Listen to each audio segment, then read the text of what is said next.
idol. Yung binaklas ko nakaraan to na oh. Galitan ko na ng bago. Yan na, kabit ko na. Hindi na ako nag video kanina dahil istorbo lang. Yan oh. Kabit ko na yung bago. Rack in nya. Pati mga tie rod din. Tie rod yan. Bago yan lahat. Yan. Inigpitan ko na lang tong dito. Matapos na.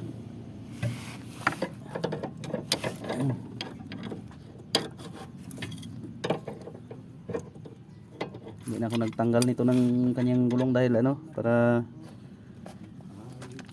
hindi na ako mahirapan mag-align. Kasi kailangan straight yung gulong nito. Baka mamaya kabila papuntang kanan, kabila papuntang kaliwa. Kawawa talaga dito yung may-ari. Hindi niya alam to kung saan papuntahin. Naipit na rin.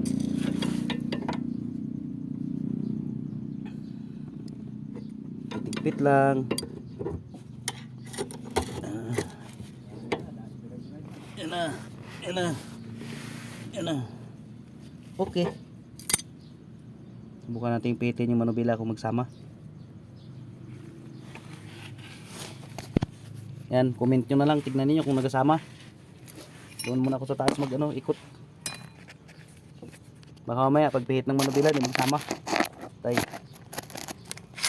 Pilitan talaga tayo nito ng may-ari. Galit talaga dito yung may-ari pag hindi nagsama eh. Okay lang yan. Huwag lang yung pag-ikot mo ng kanan, kaliwa mag-ikot.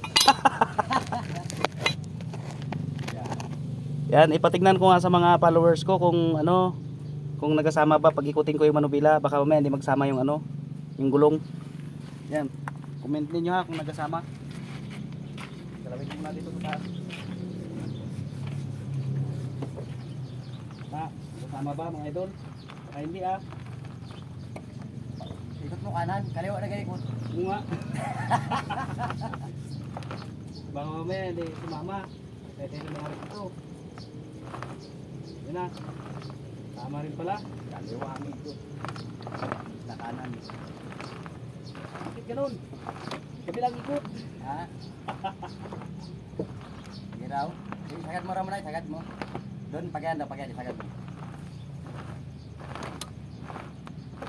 Yan. Ayan na.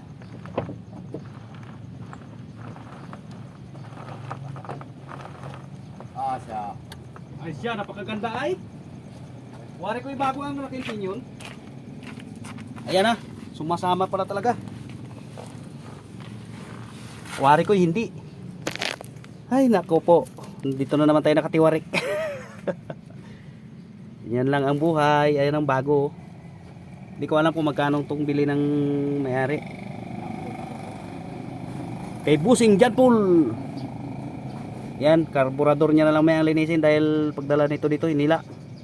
Tumirik daw.